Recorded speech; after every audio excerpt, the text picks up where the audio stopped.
up, guys? Today we're back in Alex's video at my house. Look at Mati. He wants to hide because he's not that cool. But yeah, this is our intro. Let's get right into it. What's the Parashat? Vayikra. Let's get right into Parashat Vayikra.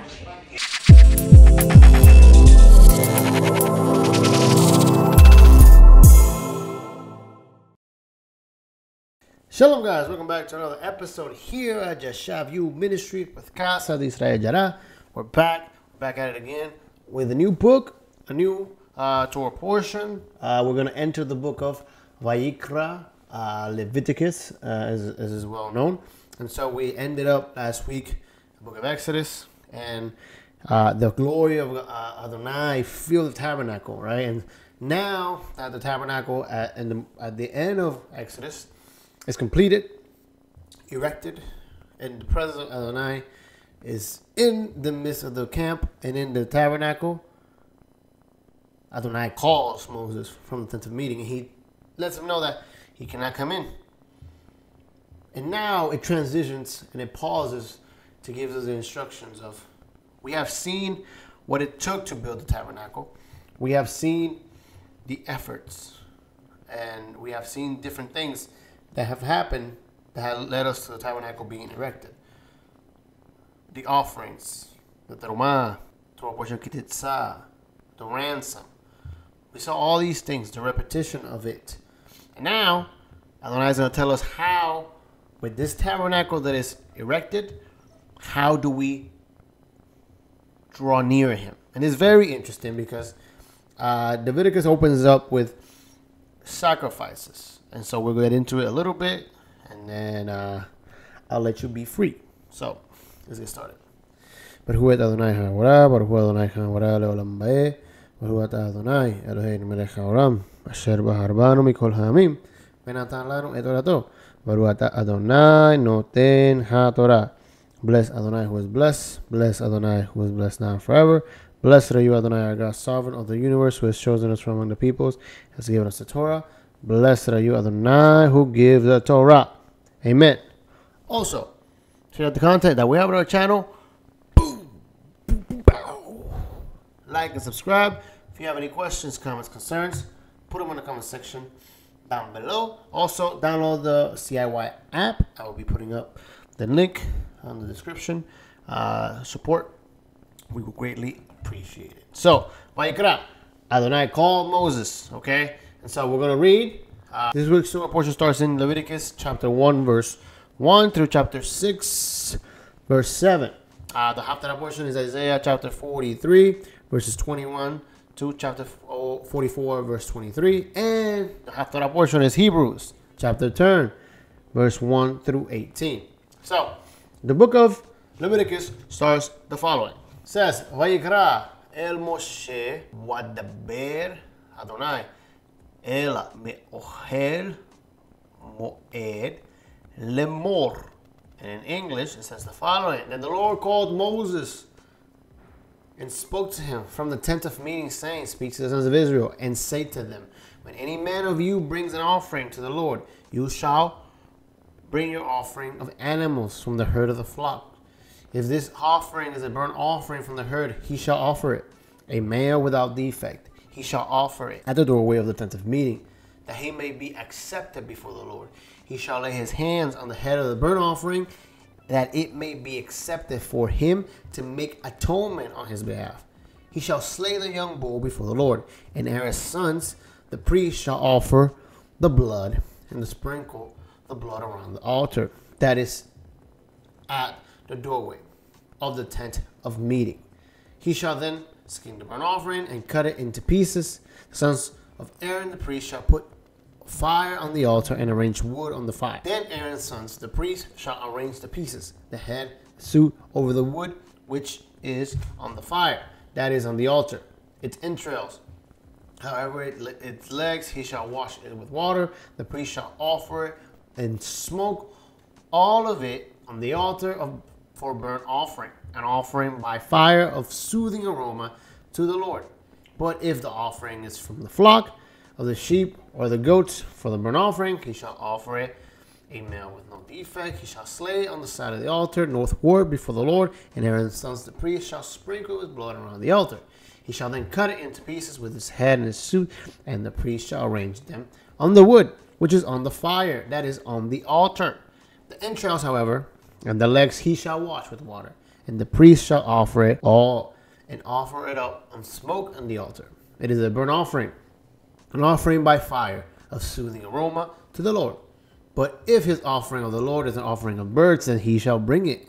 And his offering of turtle doves and of young pigeons, the priest shall bring it to the altar and wring off its heads and offer it in smoke on the altar, and its blood is to be drained out on the side of the altar. He shall also take away its crop with its feathers and cast it beside the altar, eastward of the place of the ashes. Then he shall tear it by its wings, but shall not sever it. And the priest shall offer it up in smoke on the altar, on the wood which is on the fire. It is a burnt offering, an offering by fire of soothing aroma to the Lord. Here, we are introduced to the offerings, sacrifices. Now, the difference between the offering or a sacrifice is very distinct, right? Mainly, a sacrifice is a animal sacrifice that has to do, obviously, with blood that is given for a life, in exchange of a life, to an extent.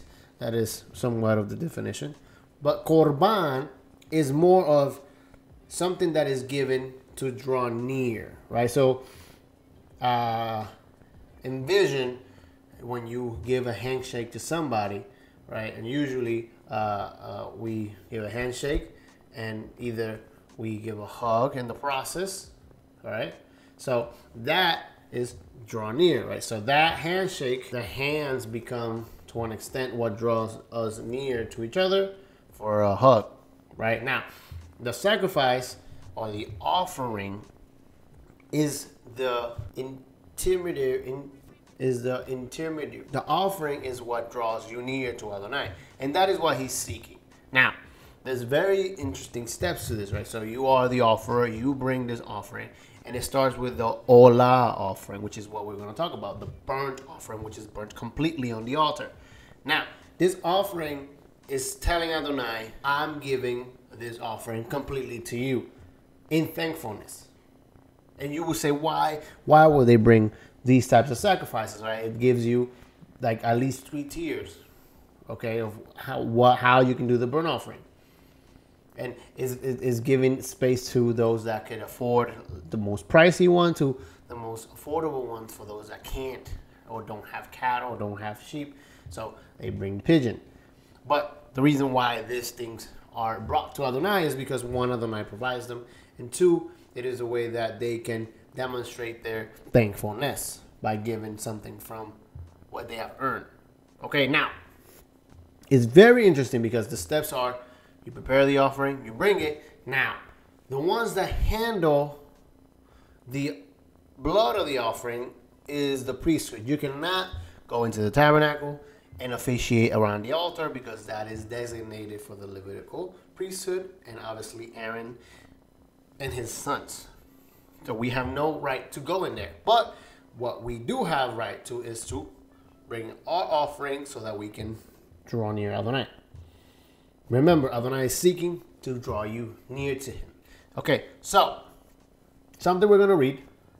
And we're going to read from 2 books. And all of this is informative because we have to understand that this sacrificial system that we're learning from Leviticus is tedious.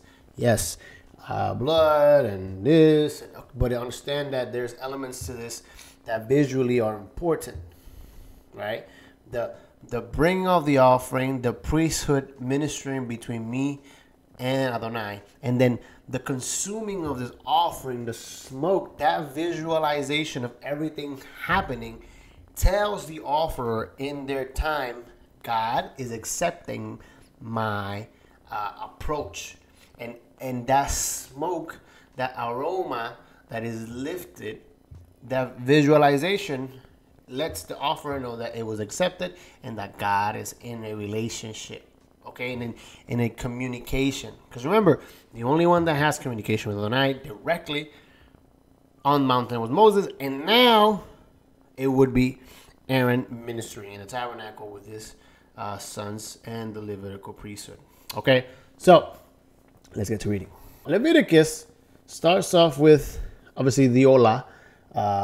We have the Shelamim, the Chata'at, and so there's a couple of offerings, but we're going to focus on the burnt offering, the Olah, which is a burnt offering.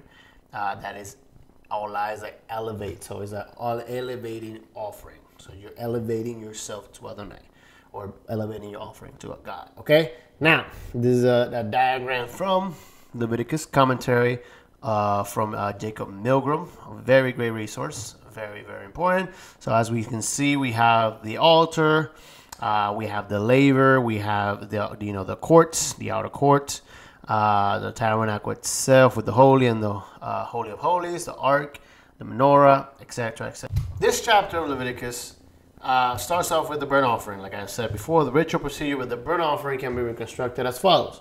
After the offerer has performed the hand landing rite and slaughtered his animals, the officiating priest dashes the animal's blood and collected it by his fellow priest upon all the sides of the altar, while the offerer skins and quarters the animal and washes its entrails and skin. Once the priests have stoked the altar fire, laid the wood upon it, and then laid the animal apart parts, the officiating priest supervises the incineration of the sacrifice. So obviously, steps to this is you prepare your animal, you bring it, and so you have to physically put your hand on your sacrifice or your offering. Now, just because you put your hand on the sacrifice doesn't mean that now this is you and you are exempted from anything. It's like it just took away, it just took your, let's say, your sins or whatever the case may be. And no, right? To an extent, it is a representative of you, but we have to understand that morally and ethically, ritually, especially Israel, that could be ritually pure in their time, unlike us, we can't because there's no tabernacle, no temple. But morally, they had to be, and ritually, pure enough that when their sacrifice came and they brought it, they would put their hands, and it didn't replace them, it represented them. So once you put the hand landing right, that would say, this is my offering, and it represents me. But the only way that it can represent you, and it can be accepted, is if you represent that offering, which is a burnt offering. You're worthy of it. Okay? And this goes for the Shelamim, for the Chata'at, right? You have to morally be adequately eligible for you to have a valid offering. Okay? It's not just, oh, okay, I just bring an offering and I'm good. No, it's, you have to be conscious enough that if it's a out of your heart burnt offering or well-being offering or meal offering, then you have to be honest. Or if it's a sin offering, you have to be completely repented, and that action has to be true. Okay? Now, once that is done, the priests are the ones that handle the blood. Now, the priests, is an interesting fact, they ministered in silence. And this is due to the fact that other nations, it is believed that when they did their rituals, they would do incantations and they would say phrases and things. And so to eliminate the shadow of a doubt that there was magic happening in the tabernacle, these priests will minister in silence. And everything they would do, it would be done in silence. Okay? Just a fun fact. Now, A.L. Openim, or I don't know how you say that, succinctly characterized the Mesopotamian religion as the care of feeding of the god. We owe Israel's priesthood for eviscerating every trace of this notion from the sacrificial system. Pagans regularly set food and drink on their god's table, but the priestly legist banned all food rites inside the shrine. All sacrifices were to be offered on the outer altar in the open courtyard, visible to all worshippers and removed from the tent, Yahweh's purported domicile. The text specifically prohibited the burnt offering, flesh, the cereal offering, bread, and all its libation drinks on the inner altar. Further, the frankincense and precious spices offered in the with the bread of the presence is not placed on the bread, as it is the case in other cereal offerings, but it is uniquely set apart from it, so that the bread can be eaten entirely by the priest, while the frankincense alone is burned on the altar. Thus, all of the gifts brought as a sacrifice are conspicuously removed from the tent, Yahweh's purported domicile, thereby erasing any suspicion that Israel's God consumed the sacrifices. Okay, so it's very interesting to understand these things because it brings a light to the contrast that Adonai is trying to bring to the people. Is a relationship, right? It is a me to you. You bring an offering, I give you a visual representation of the consumption of this offering. But in reality, all I'm saying is we have a relationship. The ones that consume the sacrifice will be with a meal offering, right? Or shalamim. Then it will be obviously Adonai and the priests and the people. And in a burnt offering, it is you bringing a complete offering to Adonai, and it burns, and you can see it, that it burnt, and that it's been accepted, and that Adonai did not eat it. Okay? And it is that technical, because remember, there is ideologies, there's religious practices and cults that had different entities, and Adonai is trying to build Israel so that they can have something that is honest, real, truth, and just. Okay?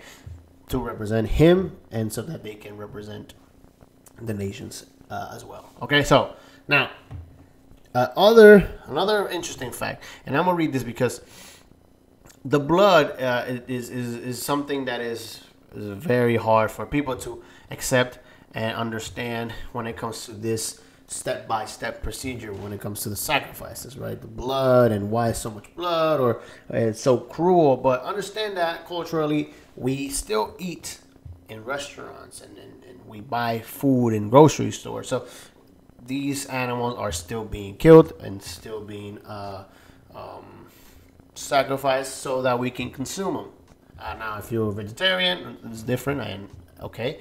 But for us that consume food all around, we still go through these things. The only difference is that now we don't see it happening, but we don't know the suffering that animals can go through or do go through. And so the procedure that in that time they had was, okay, what we consume before they were consuming, they would bring to Adonai, they will offer it, and that would be a visual representation of how the slaughter would happen, and they can see it, and the animal wouldn't suffer, and they have steps to do, etc., etc., etc.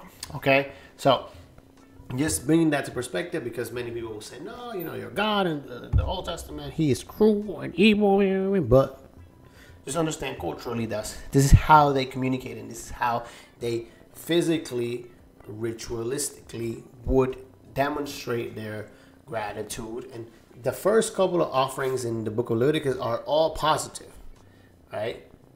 Later on is when it comes to, like, when you sin and when you do this, but mainly were things that draw near to Adonai, to God. This is what we all are seeking. Okay? Interestingly, and I'm going to read it from this book.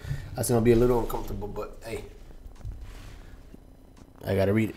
Good information. Okay, so Sunday Man, Illustrated Bible. Okay? Now, it talks about the blood because it is something that people might be against. But it says, the blood represented life, which is something that we have spoken, at least in the youth. In a ritual application of animal blood to the Israelite altar enacted ransom for a human life. And this is a very important element that it says here for atonement, which it is a covering, right? And in other sacrifices, it would atone for sin and for transgressions to Adonai's honor. Okay?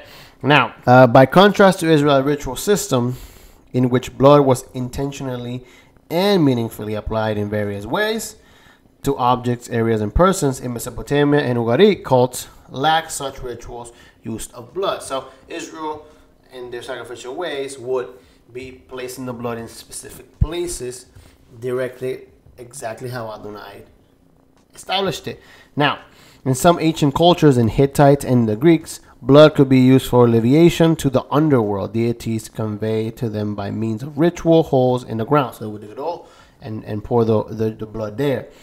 Just after such activity, slaughtering a sheep, a ritual involved in establishing a new Antolia temple for the goddess of the night, purifies the deity and the temple by bloodying the golden image, the wall, and all the implements of the deity. The Israelite sacrifice, by contrast, were offered to a celestial deity, Yahweh. So they would sacrifice, put the blood in the walls, put the blood in the image, and that's the way that they would purify and manage the blood themselves. In the Greek ritual, there will be of purification.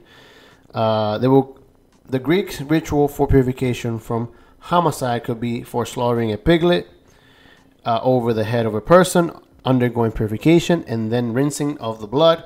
In other Greek purification rituals, officials carried a piglet around the city square in Athens, then slaughtered it and sprayed its blood over the seats and discarded the carcass. Okay, so these practices were ways that other nations and other cultures will use the blood of animals in animals.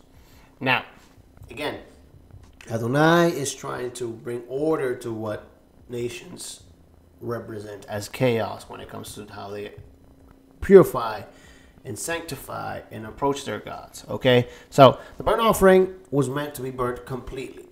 Okay, and the intention of the burnt offering is to draw near, is a complete gratitude. The burnt offering says, I give you all that I have, and is completely to you and for you as an aroma.